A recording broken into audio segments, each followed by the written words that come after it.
Should be. Okay, so we are recording the webinar. Welcome everybody to this webinar by Leo Schmitt, whom we met thanks to American consulate, USA consulate in Krakow, and personally Maria Brzostek, who is in charge of educational issues at this consulate. And I would like to add that Leo is not the first wonderful speaker whom we are having in our webinar series.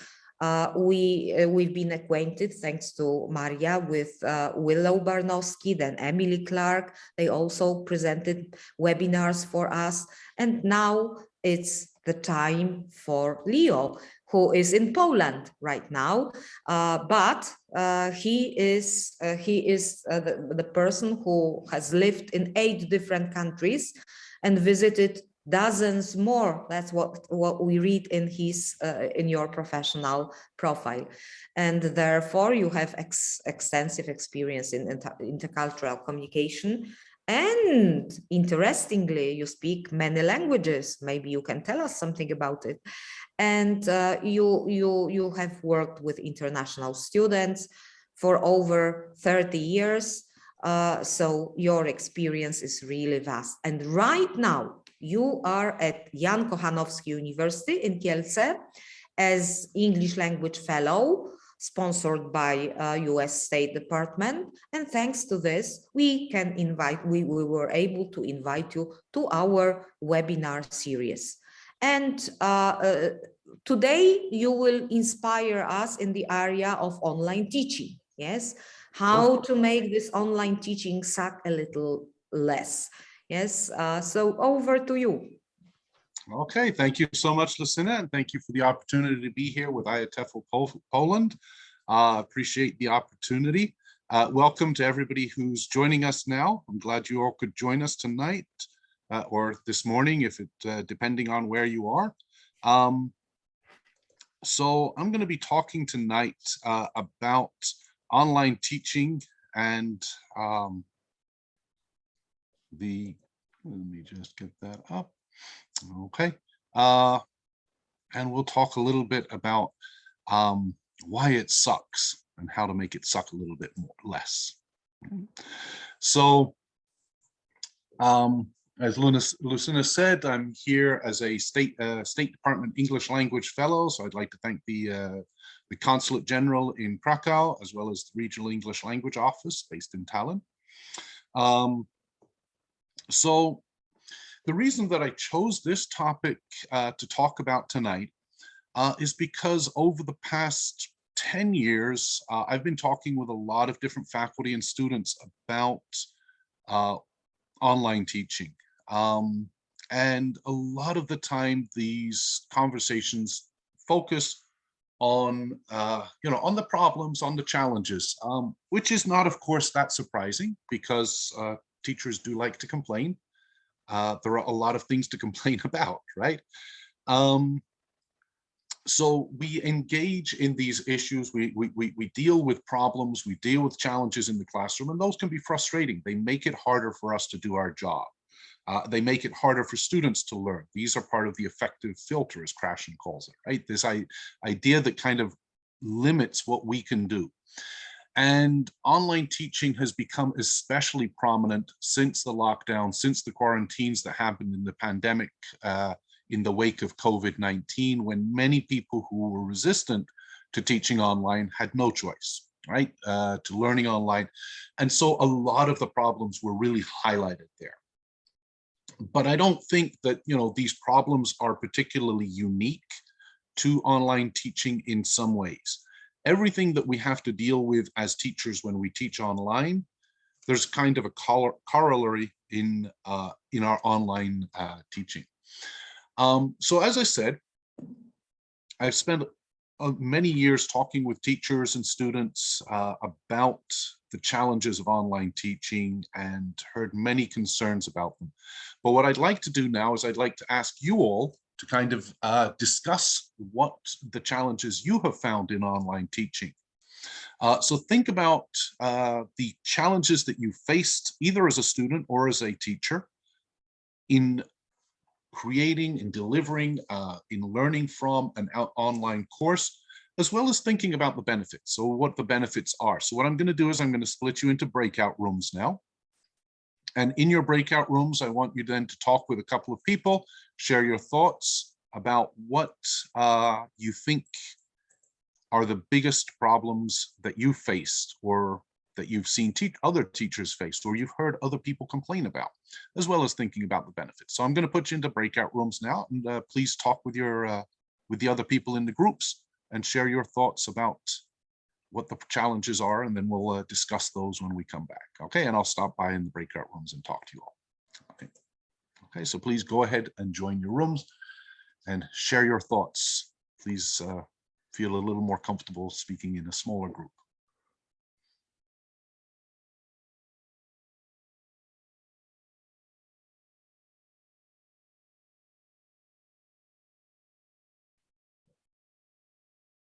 Okay, you'll see a dialogue in front of you saying join. If you've never used a breakout room on Zoom before, there should be a dialogue on you to go ahead and join. Okay, so you should click that box, and then you'll go into a smaller room where you meet 2 or 3 other people.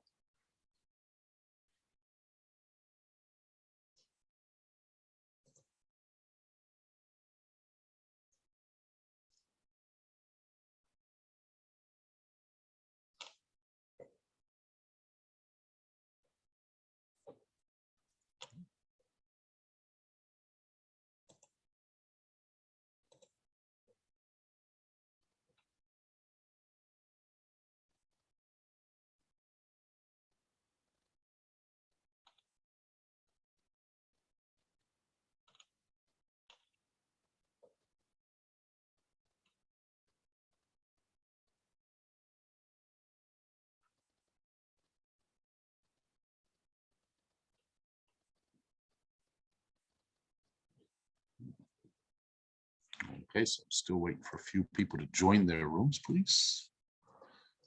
Okay, I'm going to go ahead and join some of our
Okay, so welcome back. So hopefully you had a chance to talk with each other and kind of relive some of the trauma of teaching online. And I apologize for if I'm dragging up too much trauma here. But let's hear some thoughts. Who would like to share with the whole group? What kind of challenges have you found? If you feel shy, I mean, you prefer not to speak, you can certainly enter it into the chat. It's your call, but this is one of the advantages of being able to do this online, is that you can put this in the chat or you can speak here in the class. I'm looking at the chat box. We will see. Yeah, but if you want to speak up, speak up. We shared some thoughts in our breakout room. Hello, everybody. Heather, would you like to say something about the challenges? I sure would. Hi, everyone. Hi, Leo. How are you? Hi, Heather.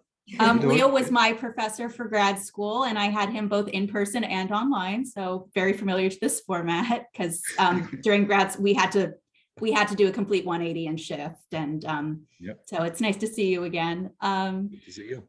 I think the biggest thing that our group discussed was access to Wi-Fi. I think a lot of institutions assumed that all of our students would have the same resources available to them, and that was not the case. I know for me personally, a lot of my students, being low-income populations, their classes are on their telephones, honestly, which when you have a student who's trying to take a class while working as an Uber driver is, not only not safe, but no, actually we could just stop there. It's just not safe. And I think the other thing that Fernando really brought up is our initial struggle was that our administrators weren't able to teach us at the beginning. A lot of it really was us figuring it out by ourselves because we didn't have the training to use the resources that were available.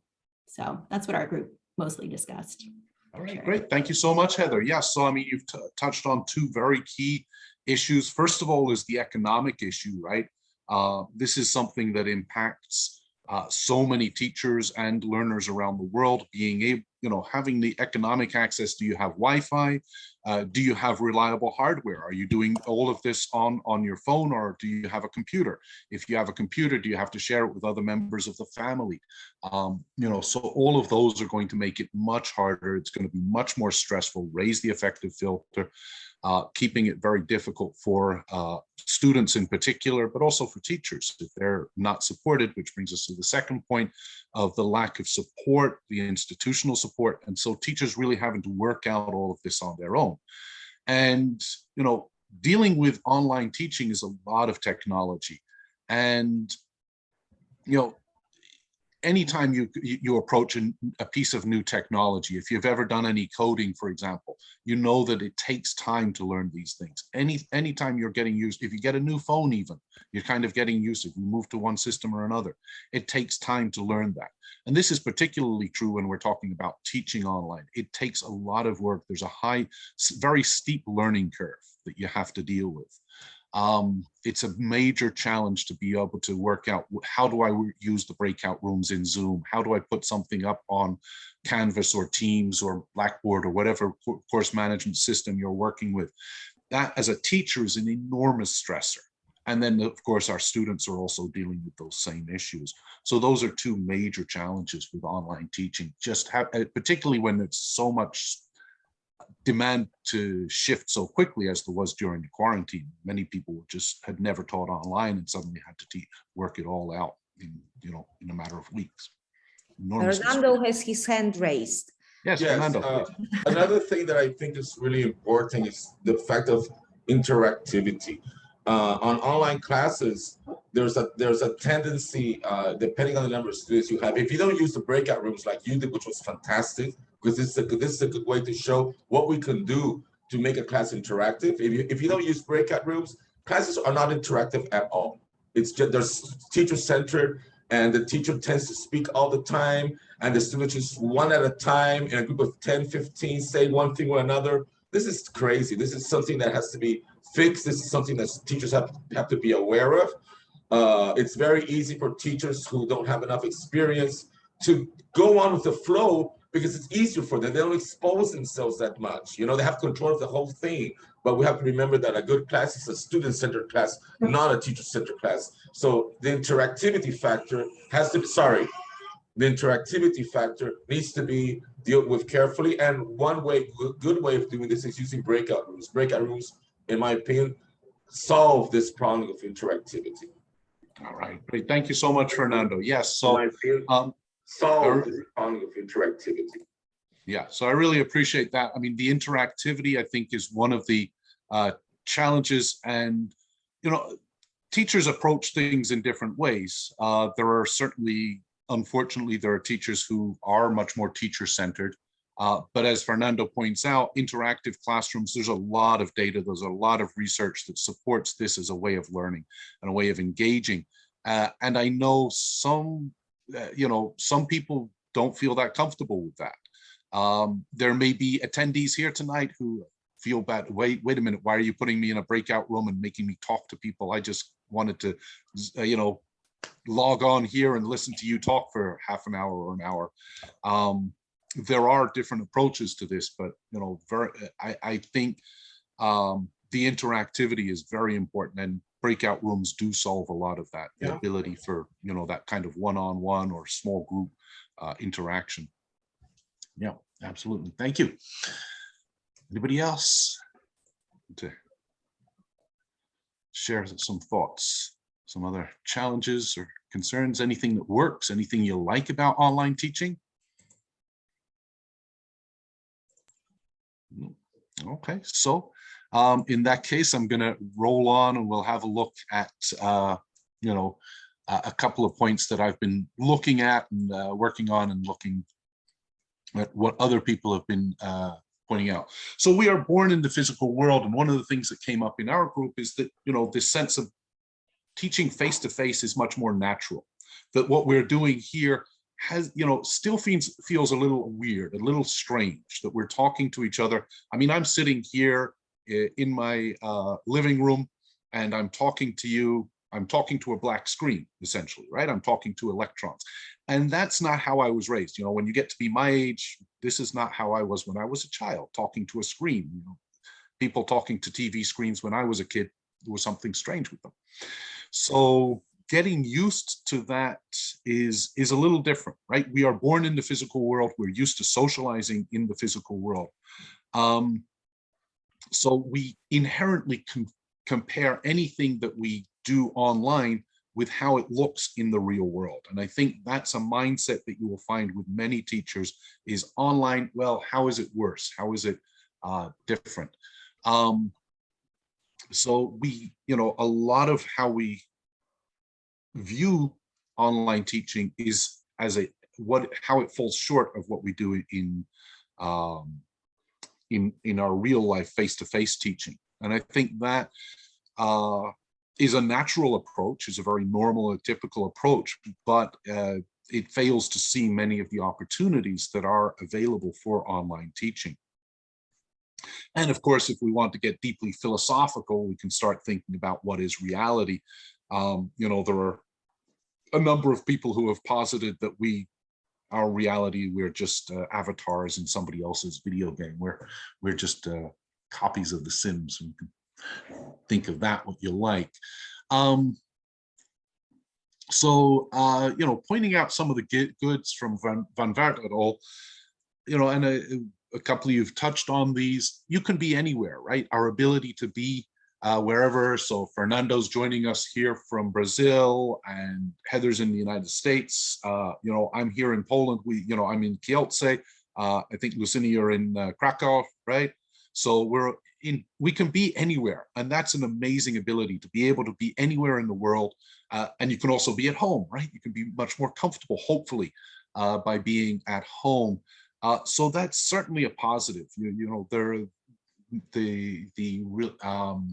The ability to be on the go, to be mobile, but also to be comfortable in your own home.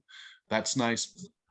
If we're looking at asynchronous online teaching, another advantage is that you can do this at any time, right? So if you have students who are now night owls who want to do their readings at 3 o'clock in the morning, that's available for them. You don't need to be awake at 3 in the morning. So this is a great advantage as well as being in different time zones. So if you're in a different time zone, that's another benefit. Now, a little more controversial, Van Vartenal say that, it saves money on bricks and mortar. And, with the pandemic, we're seeing companies are saying, okay, do we need to pay for these big expensive office buildings? This costs money to keep that all going. So possibly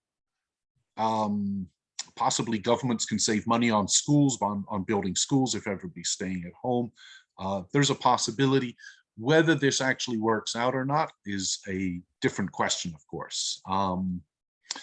And improved digital skills. So I think this is another thing to be aware of as technology develops and as more and more children are born into this internet connected world. They become better and better with dealing with these kind of issues of dealing with technology, of learning online. So my son and my daughter, for example, spend a lot of time online, and they develop friendships online. This is something that for people of my generation is much less common, but for the younger generations, being able to socialize and make friends online is very much a natural thing. You interact, you communicate online. There are all these online dating sites as well. So this opportunity to socialize and make human connections online is part of how people are becoming accustomed and socialized into the new normal. So I think, particularly for those of us who are older, we need to be aware that we may feel uncomfortable with some of the online, because again, we compare this to what we know, the normal, the real world. But the younger generations are seeing online communication as very much part of their normal day-to-day life. So then there's the question of the effectiveness of teaching. So again, Van Vartenal found a meta-analysis. They looked at a lot of different studies, and they found that online teaching is often as effective as face-to-face. So in terms of what students learn, in terms of student outcomes, in terms of the student experience, they found that that online was just as effective as face-to-face. So I'd like to hear your thoughts on this. Anybody have some thoughts on, do you think this sounds true in your own experience? Would you agree? Fernando, I see your hands raised. Yes, I believe it's pretty effective. I mean, we have a chance now to add different elements to our classes at a click. We can add photos, videos, audios, and this is something fantastic. We can open a board and highlight words with colors. In the beginning, I remember that my face-to-face students, when the pandemic began, right, for the first 4 or 5 months, they really didn't want to have online classes. I've been giving online classes for almost 10 years now. So I had 2 or 3 students who always did this, but most of my students didn't want online classes. They just want face-to-face classes. Yep. And this was a big problem for me, because I was like, 90% of my customers stopped having classes. So what did I do? I decided to give them demonstration classes for 2 or 3 weeks. And now all my students are online and they don't want face-to-face classes. There's a lot more elements I can add to my classes at a click. At one click, I can have I can organize a class where I can have a guest from Afghanistan. I couldn't do that on a face-to-face class. So I think there are more advantages than disadvantages, in my opinion. I think the biggest disadvantage is the one that is related to lack of training from the institutions and lack of upgraded material from the publishers. I think that's the biggest disadvantage. But besides that, I think it's something which we have to use. We have to. It's going to stay, and it's something that it's a tool that you can add to your classes. When I gave face-to-face classes, I would always take my students once a week to the multimedia lab, where everybody had computers, and we would do an online class, you know, in a different way, not the way it's now, you know, not via Zoom, but they really like this, you know. I mean, it's a tool we have to use. Okay, thank you, Fernando. Yes, so I mean, I think there are many things that can be effective in terms of online teaching. As you pointed out, there are many advantages to online teaching, but you also touched on a few of the you know, the challenges, particularly institutional support and the hardware issues. And I say, Trong, welcome, Trong. Would you like to share? Hi, your Leo. Yeah, hi, Leo. Zooming in from Vietnam, and Okay, welcome. it's like 2 a.m. here. Oh boy. But I cannot miss your talk. So I do think that it's not as effective as in-person teaching.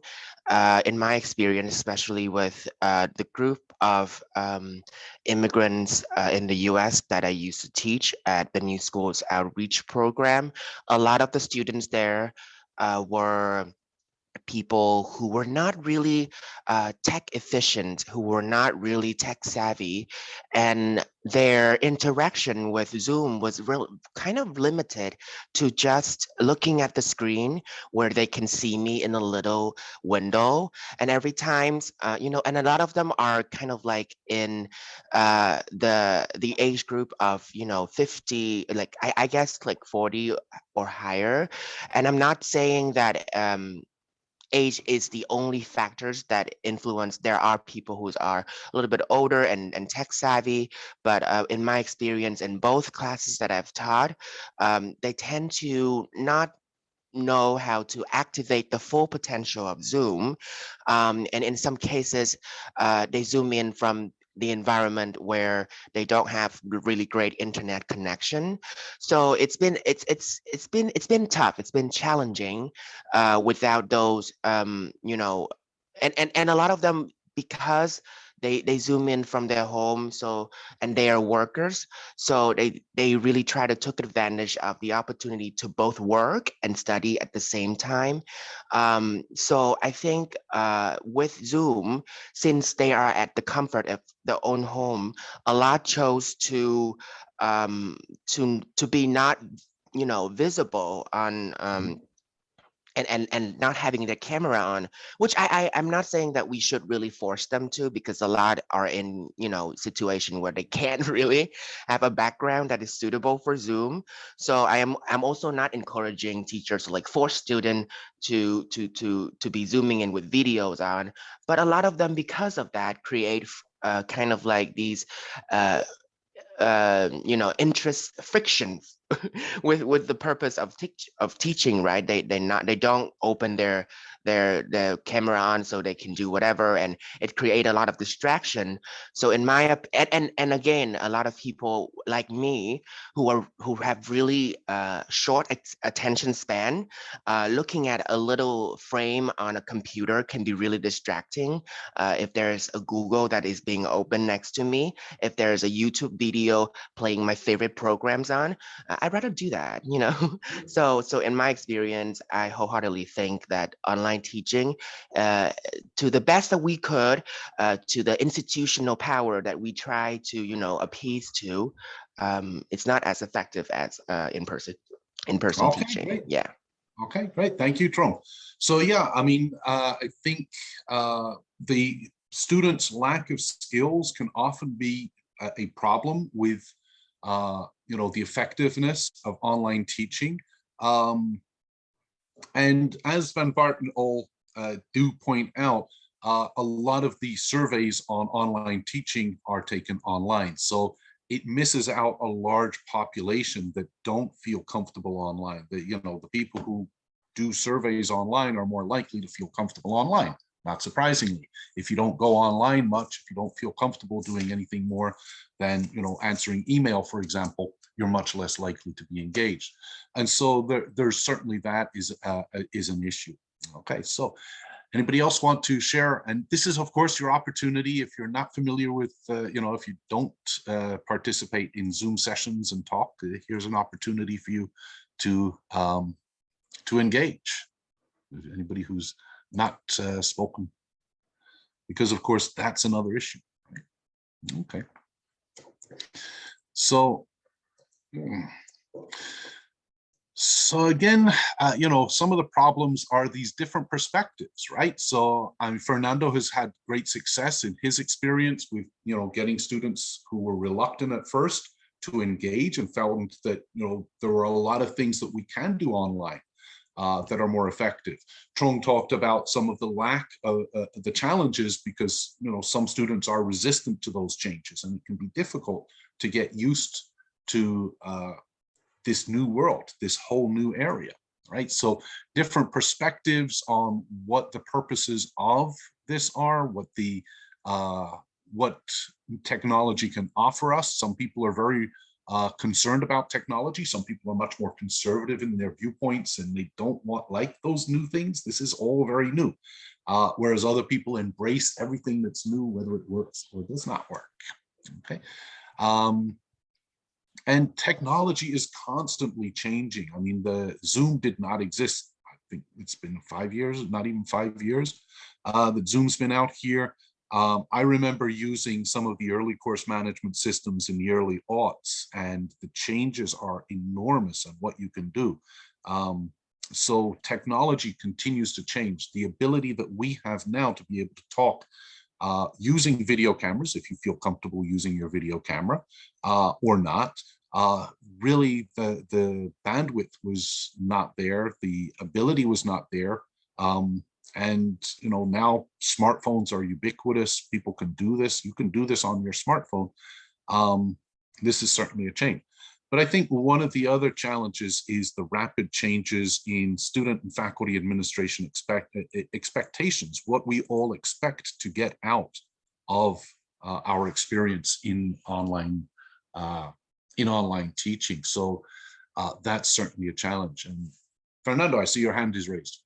Yes, one more thing that I would like to point out is that we have to think also about the generations, nowadays, when we're talking about young students, teenagers, and toddlers, these children, young students, they're born with technology. Technology is like another arm they have. It's totally different from most of us teachers. I mean, like the dinosaurs like me, who's 60 years old, been teaching for 40 years.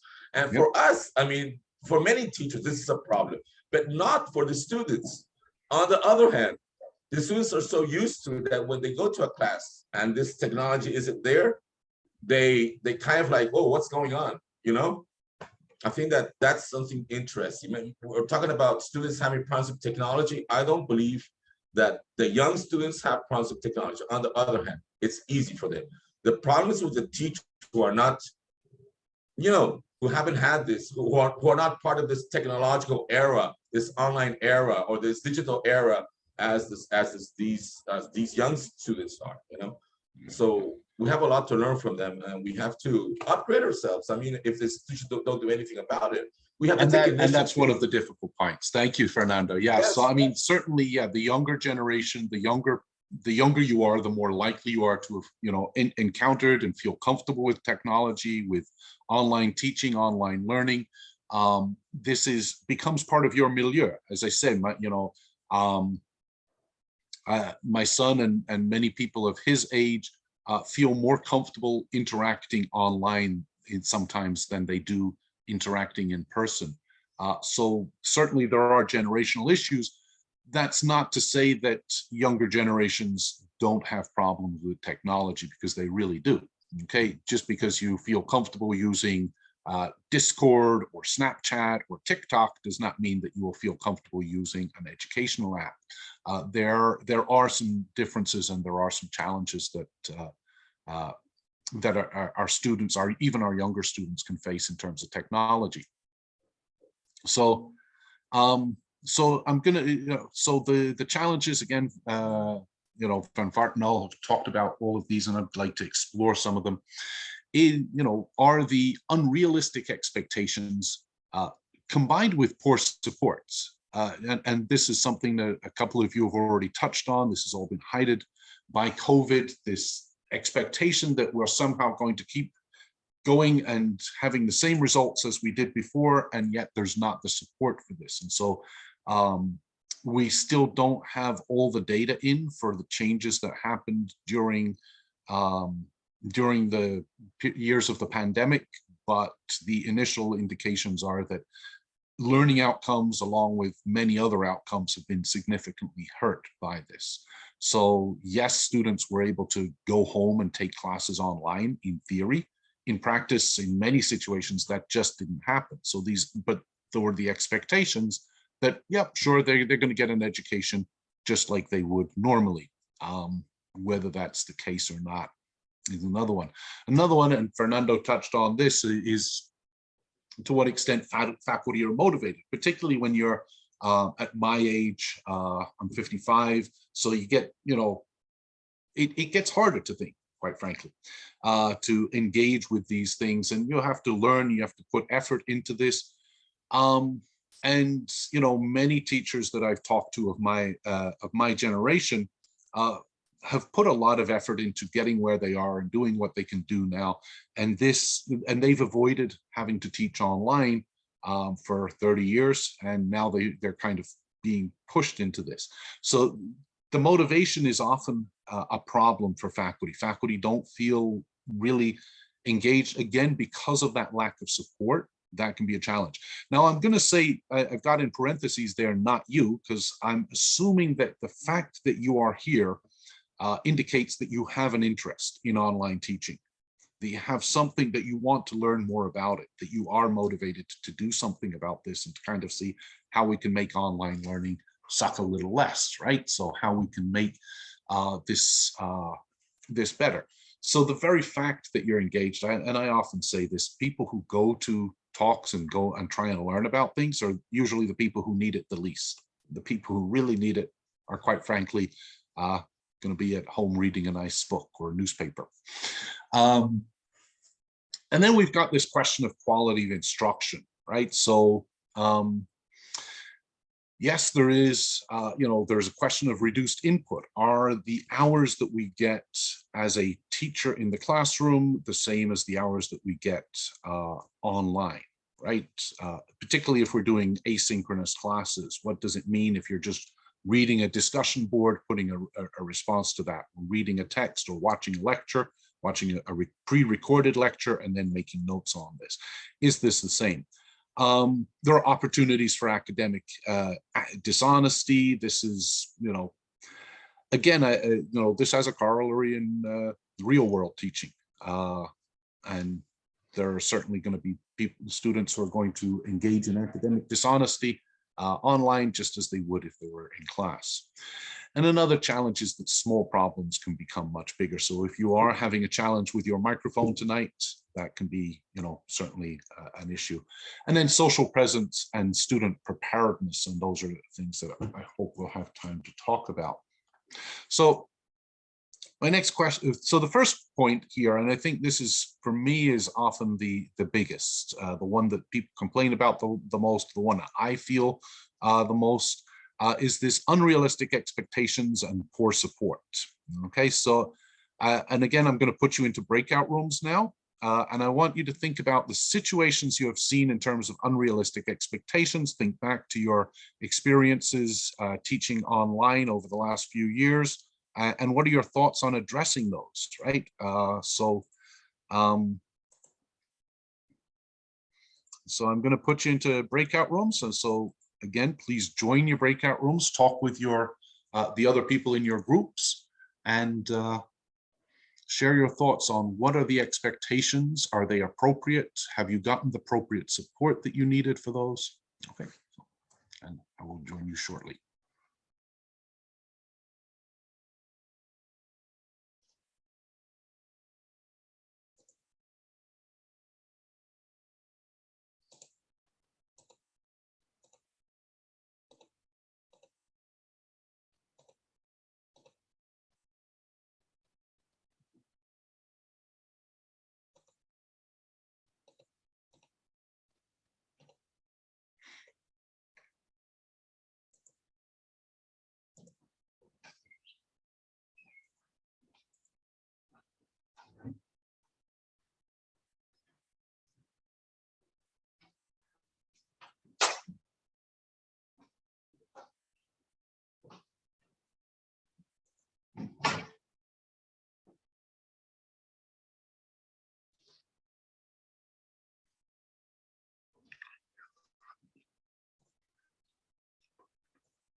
Okay, so welcome back.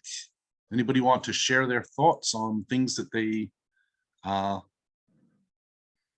found unrealistic expectations and poor support? What kind of challenges have you faced in terms of expectations? Any thoughts?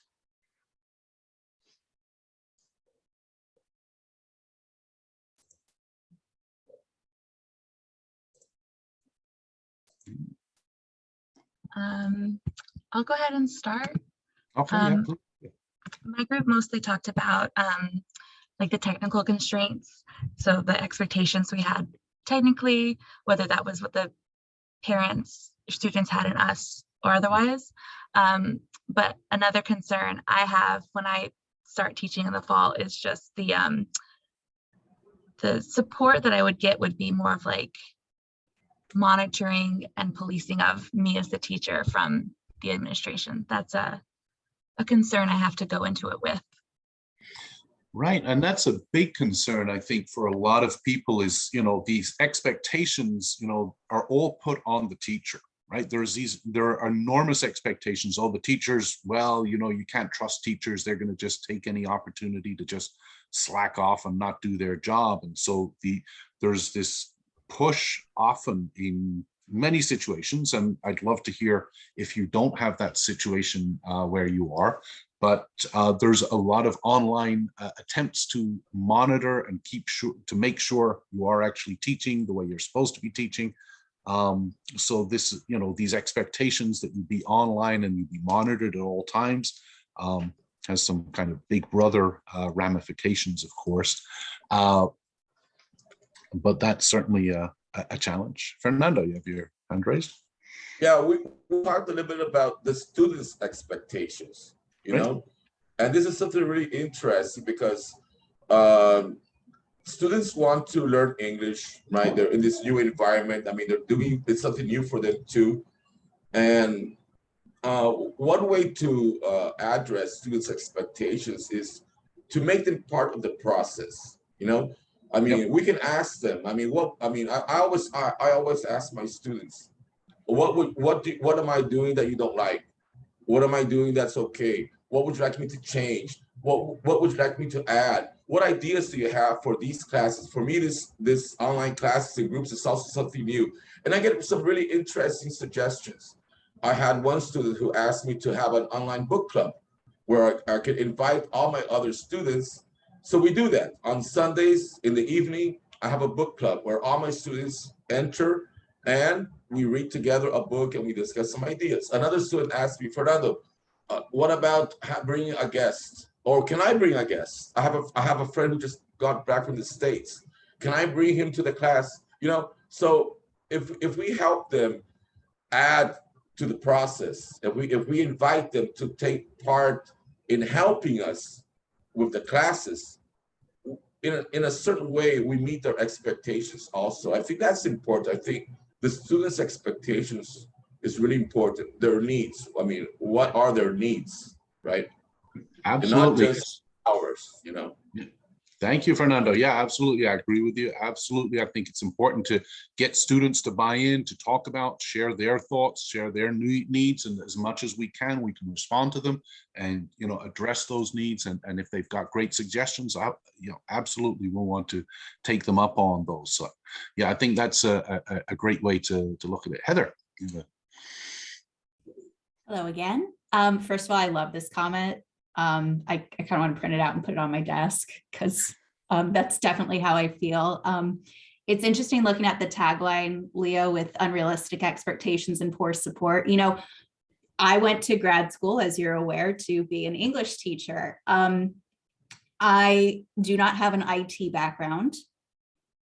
And I was spoiled, it turns out, by having a tech support person at the institution that I used to work when our students would go to the computer lab.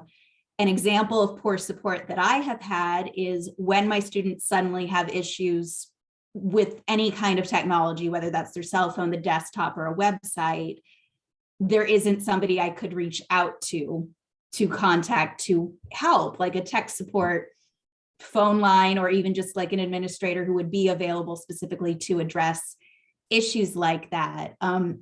We were lucky in the new school in that we had Roshi, who was our supervisor, who would pop in and out every now and then, just be like, hey, is everybody okay?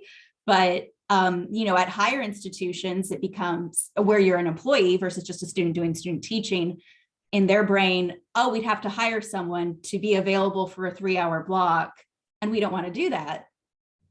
And I understand that too from a financial standpoint, but it does put the onus on the teachers to then take on a role for which we are not prepared for. And, you know, Joanna in our group asked, well, how do you deal with when your students have those issues? And I'm like, I have to be honest, I can't. It's not that I don't want to, it's just I cannot go to their house in that period, look at their computer and do anything except, you know, leave the Zoom room and press on and off again. That's been my reality, honestly. Not to be like the Debbie Downer here, but that's something I have not been able to figure out. And if anybody has suggestions, please let me know, because I'm at a loss. Great, thank you. So yeah, you know, the support is always, you know, very welcome. I think, you know, when we get support from our institutions, when we have, you know, that tech guy, the IT guy whose job it is to, you know, kind of focus on you know, making sure that things run smoothly, that you don't have these kind of problems, that's always very welcome. And unfortunately, when those expectations are there, and you know that you do your job and yet you're not given the support you do, all of that falls, as you say, Heather, on your shoulders, and that can be, you know, enormously draining.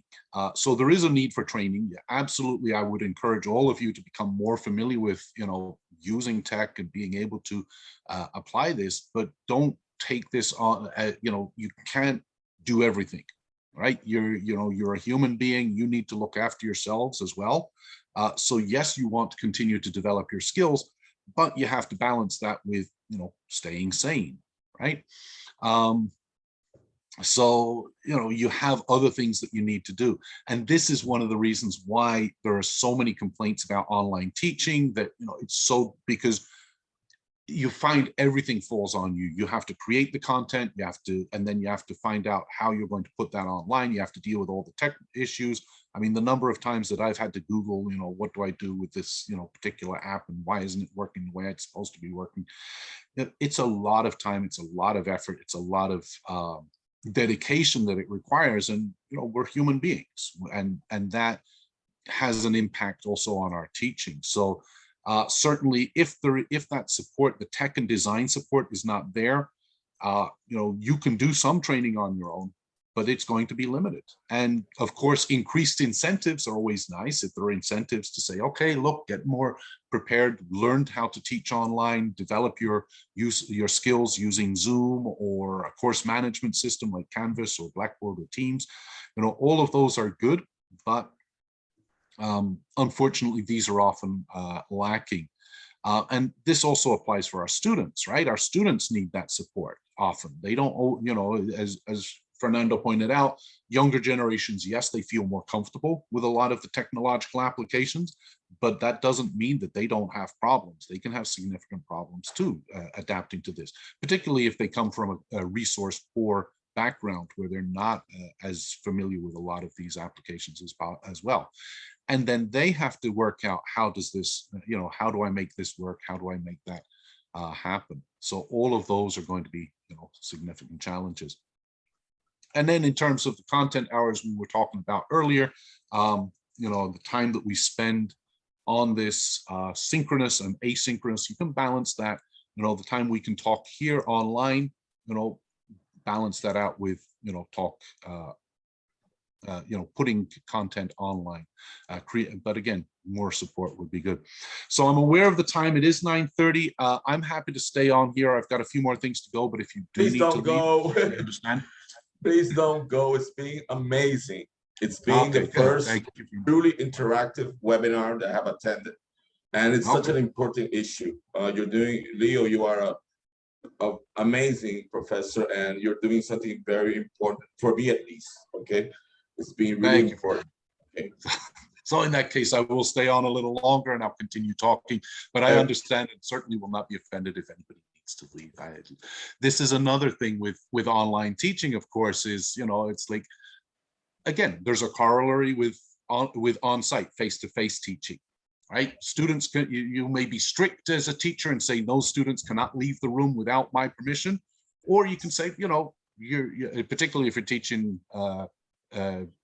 older children, teenagers, or adults, you can say, okay, I respect your right to go in and go out as you need to. You need to make choices about what's important for you. Those are, again, your choices about what you want to do. For me, if you need to leave, you need to leave. And I understand that. And online, it's much harder to force somebody to stay in than it is as a teacher in face-to-face to say, no, you're not going out without a hall pass and you don't get a hall pass from me, right? So, Yes. all right. I would like to add one thing, Leo. Yeah. Everything that you're saying. I mean, we're talking about the sense that online teaching is separating us from social contact with social interaction for the students. Right. But I believe that this is a physical interaction, but not psychological. Okay. And many times I've been teaching students from all over the world, thank God. Many I do it on a pro bono basis. And I usually get really involved with my students on a physical, you know, when I'm having online classes, we're like friends, and besides being my students.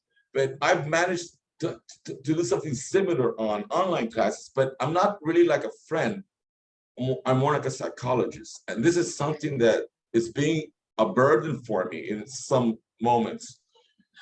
I had some students in Afghanistan, and you know that the situation there for women is really, really difficult. And I had this one student who I remember that she's really, really, really smart. She was trying to get a scholarship and she couldn't. And then she got really depressed. And then she began, I mean, it was really weird. She started talking about suicide and this and that. And this really affected me. I spent 2 weeks depressed. But I also didn't want to get involved with this, you know, and it was a big problem for me, you know, for my psychological well-being as well. I think that on online classes, teachers are becoming more psychologists when they get really close to their students instead of friends, you know. All right.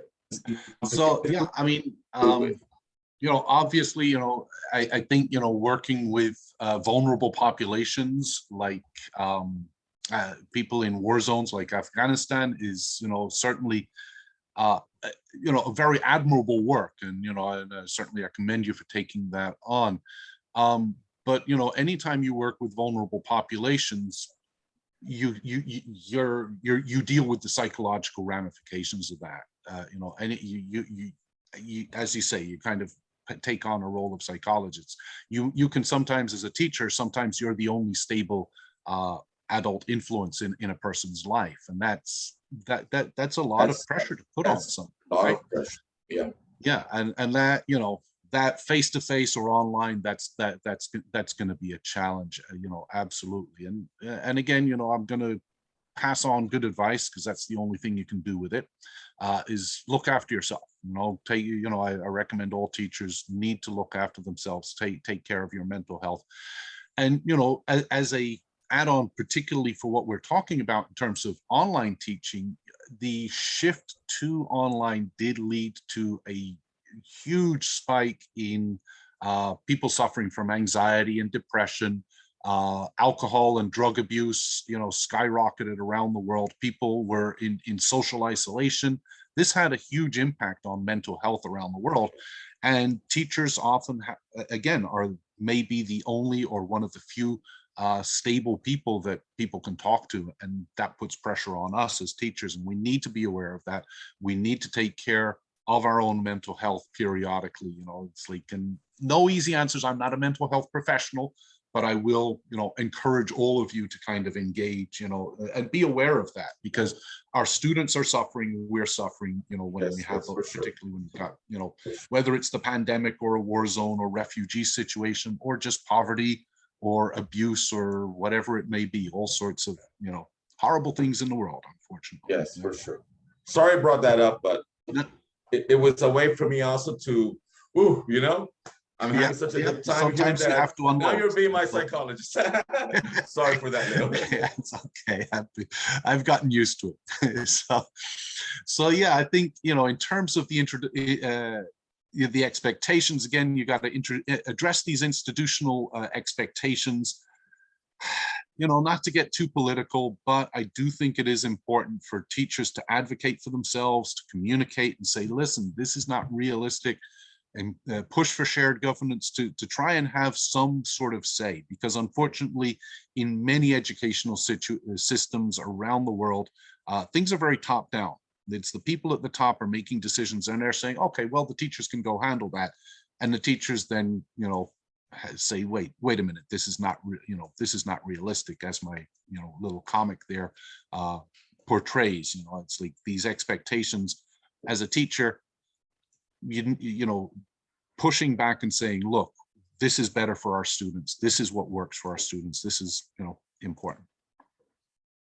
And then in terms of the, the student outcomes, we want to improve and modify those outcomes based on the issues that the students have. We want to think, okay, this is what we can reasonably do with an online teaching situation. This is where I am as a teacher. This is where my institution is as an institution. This is where our community is in terms of technological resources, whether it's hardware or online or access to the internet, whatever it may be. All of those are going to be roles here to consider. Faculty motivation, as I say, hopefully you're motivated just by the fact that you come here tonight. The people who need this the most are often going to be the people who are not here, who are not coming. So people of my age are what we call digital immigrants. I did not grow up with the internet. I had a little computer when I was like 15 that could play a game where you go up and down, kind of like the version of Pong, I think was the game was, right? Back and forth. That was as much as we had when I was a kid. So for digital immigrants, it's much harder, as we talked about before. The weight, as Heather was pointing out, is on the teacher's shoulders to learn this. This is also true of digital natives. Even if you grew up with the internet, the pressure for you to learn all of this is important. So, incentives, support, and patience are all good. Unfortunately, incentives and support typically rely on institutions, administrators that don't always come through for this. So this is why I counsel patience. Be patient, realize that it takes time to become familiar with course management systems, with Zoom or other online talking platforms. All of these things take time. So don't expect too much from yourself, which of course leads to the next point, the teacher burnout. And Fernando pointed out, the psychological stress that can come here.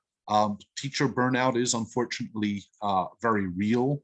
Many teachers express a sense of burnout during the pandemic.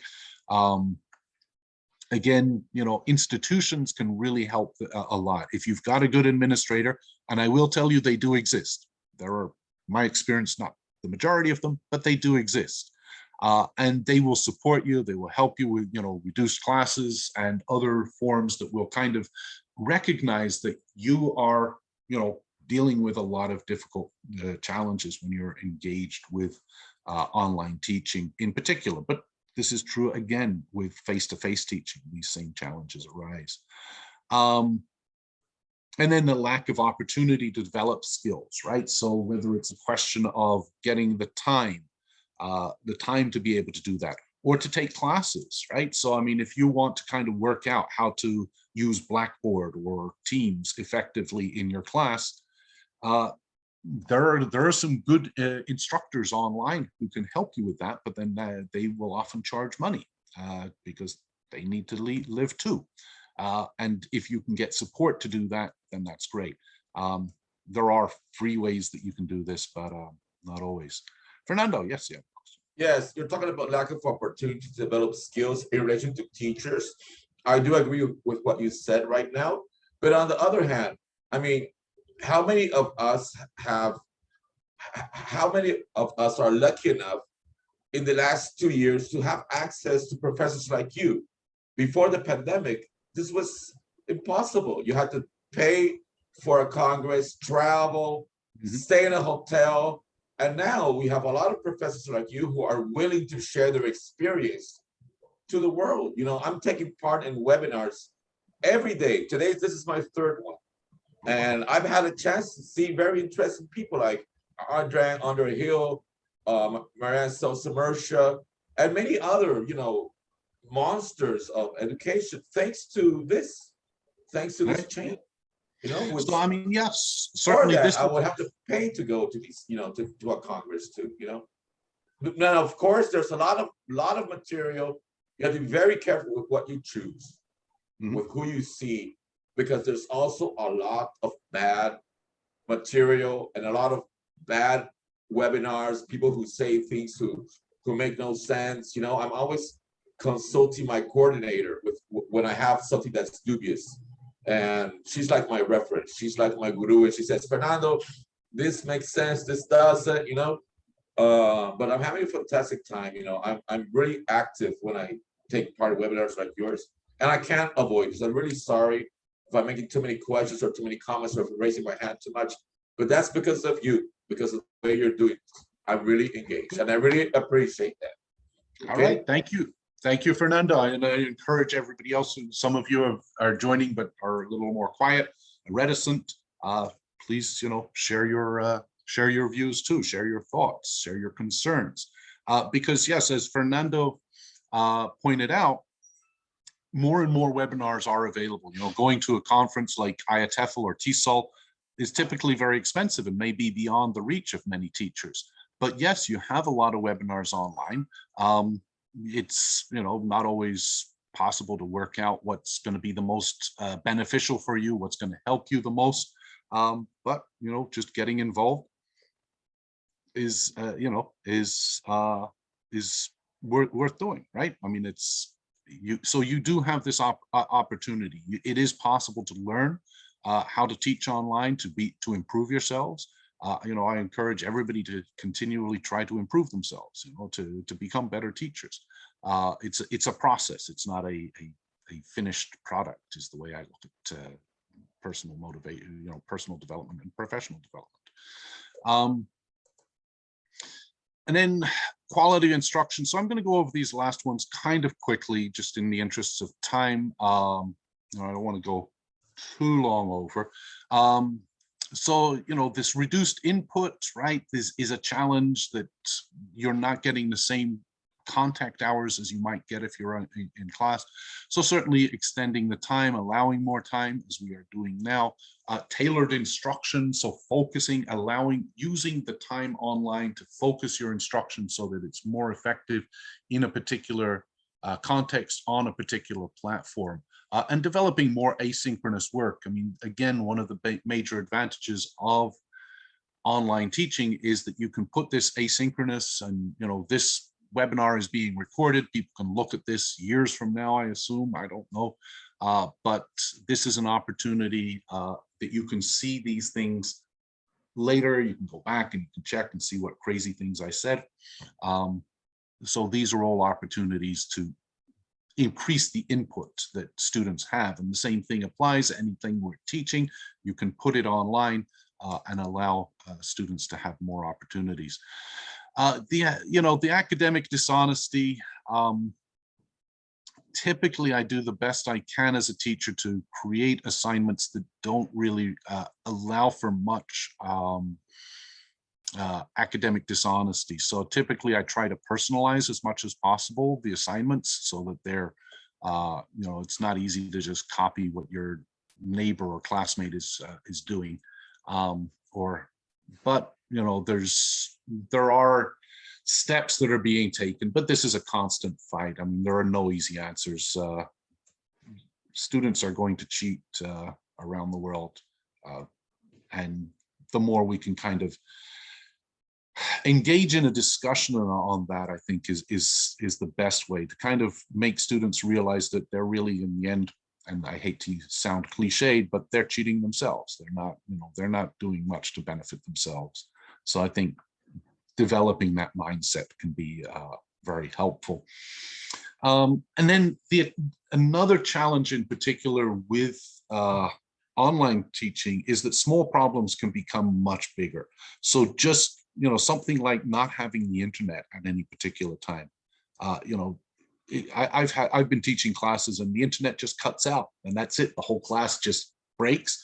And usually my students are very good and they know that I'm going to send out an email or a message on the course management system saying, okay, sorry about that, we're starting up again. And 5 minutes later, we're back in class. But it is quite possible that a class can end entirely. And I know that has happened. So small things can become major problems, or a student can get frustrated with trying to do something and suddenly they just say, that's it, I'm tired of the computer. I don't want to deal with this system anymore. And then we've got this social presence. And I think this is another thing, that we need to be aware of. So right now, as I say, I'm in a living room, in Kielce. You're in Vietnam or in Brazil or in the United States or in other cities in Poland. There's a difference. There's a qualitative difference. And so I'm not going to split you into breakout rooms in the interests of time, but I'd be interested in thinking about your thoughts about having this virtually. There are certainly benefits, as we mentioned earlier, right? Being able to, see each other here, but just being physically co-present. And one of the things I'd like, that I often point out is, if you think about separation from your family, if you have family or friends or a significant other that's in a different place, and you talk to them online, you get to talk to them. It's nice, but it's not the same, right? If you're not in the same town as your mother and you go to visit your mother, it's a different feeling. So, why is that? What are your thoughts on that? To what extent do you feel that this makes a difference? Who'd like to share a thought on that?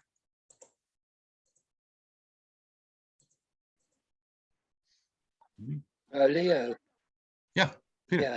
There was an article I read a couple of days ago by Hugh Deller, famous Hugh Deller, who has foreign students, online classes, and he said he has lots of Ukrainian students. Right. And they often wanted to talk about the war, of course, right. in lessons. And he said it got impossible because they were doing this getting so emotionally worked up, and this was destroying the lessons. So in the end, he came to a deal with them and said, look, I need to deliver in the class the lessons you're supposed to be getting. So we'll have an extra lesson where we would discuss the war. But in the other English lessons, you must not talk about the war. Okay, is that agreed? And they agreed with that. And he said he had some fantastic discussions in the extra classes where they were talking about the war, and the morals and values, etc.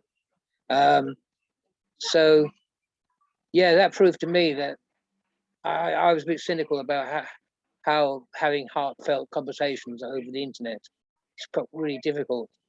But maybe Hugh inspired me in that way, that it is possible. That we really can have some deep conversations with students, and it's so much easier than face to face, I think. But I think all things are possible online, really. Yeah, I agree with you, Peter. I think it is possible, but as you say, it's not the same, right? So having those heart-to-heart conversations, you can certainly do them, right? You can ask somebody to marry you over the internet. You can, engage in all sorts of, discussions and, really deep personal, emotional discussions over the internet. But there seems to me, at least, and from most of the people I've talked to, there is a qualitative difference, that it's different being co-present, just being close to each other. And this ties in with some of the more recent understandings of how language works. In the field of linguistics, over the past 10 years, there's an understanding that the mode, right, from systemic functionalistic linguistics, the mode is really critical. And it's not just about the words we speak, it's about the environment that we're in, right? And so when you're speaking to somebody, in a classroom, it's a different experience from speaking to them in a bus, which is different from speaking to them in a supermarket. The feeling that we get from being physically co-present, and it's very poorly understood at this point. We're really in the beginning stages of exploring why this is the case and what influence these things have, but it does seem to influence how we communicate. And so that social connection, and that's a lot of people feel that, but we're really not, the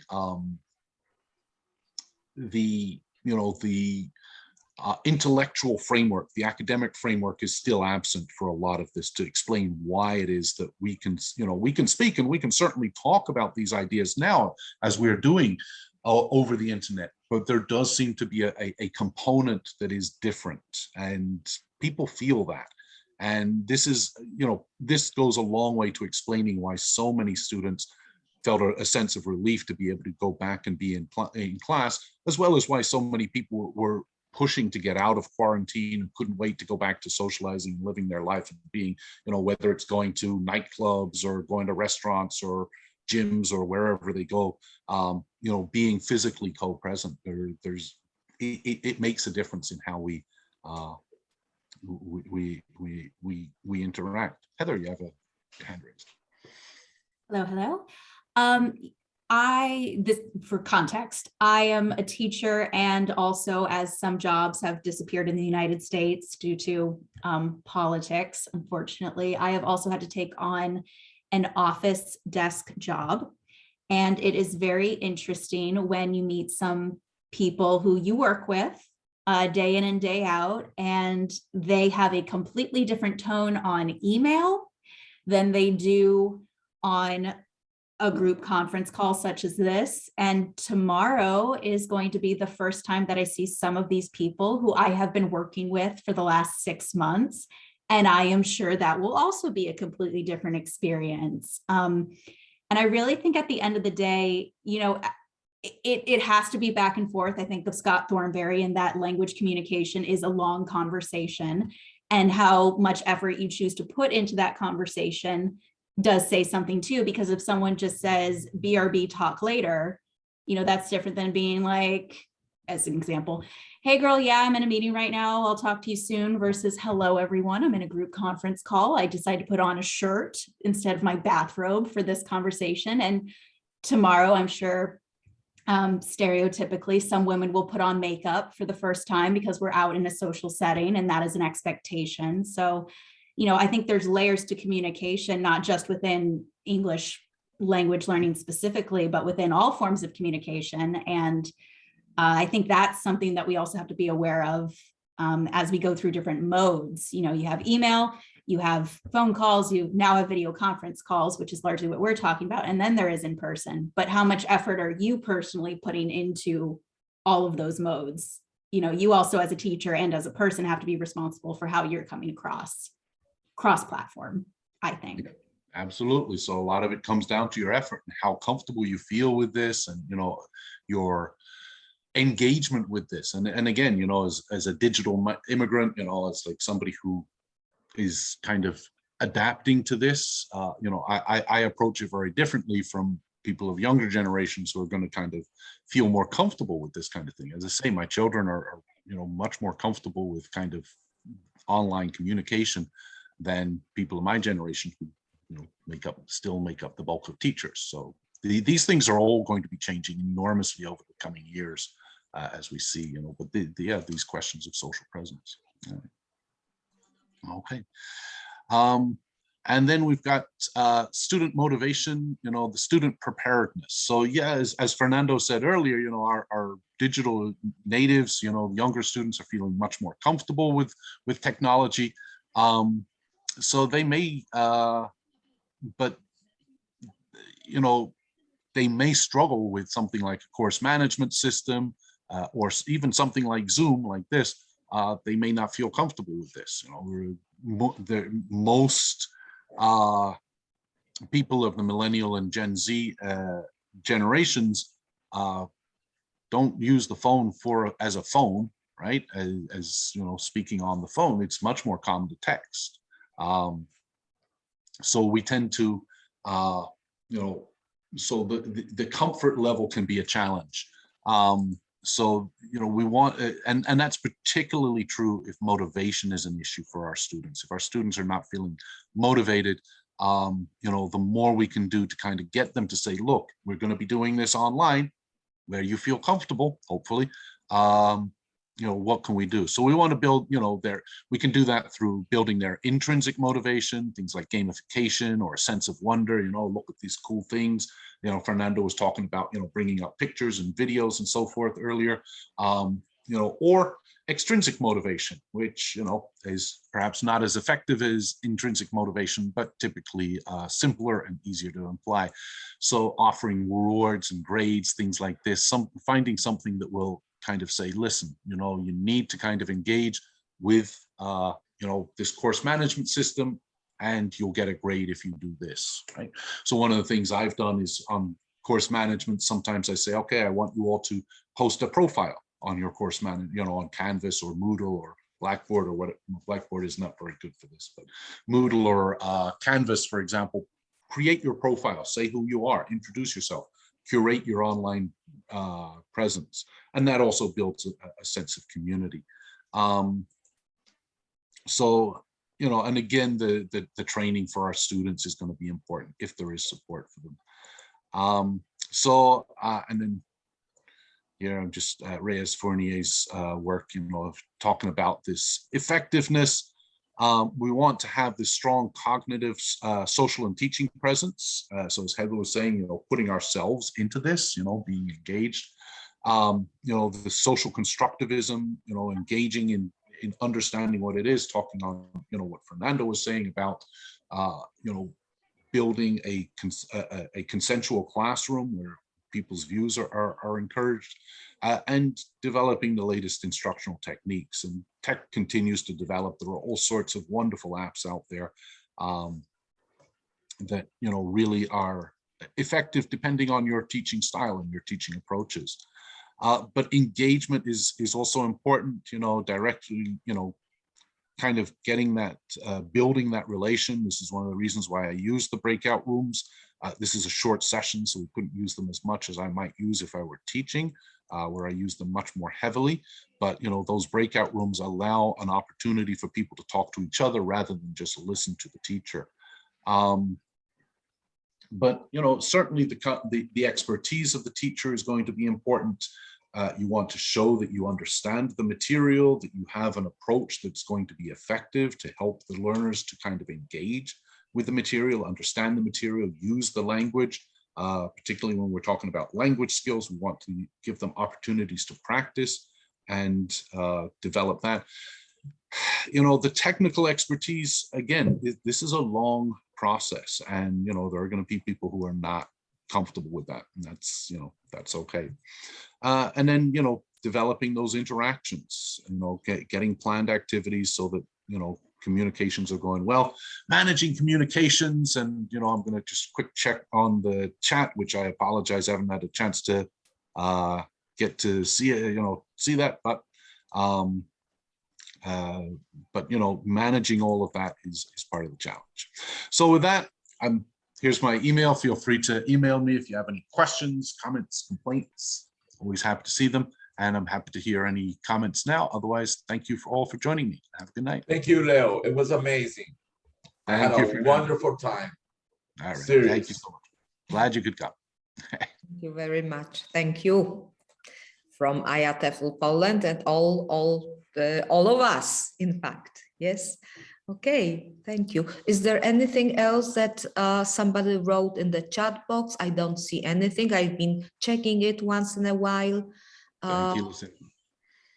But apart from positive remarks about your webinar being amazing, fantastic, wonderful, insightful and so on. I haven't found anything. So thank you so much.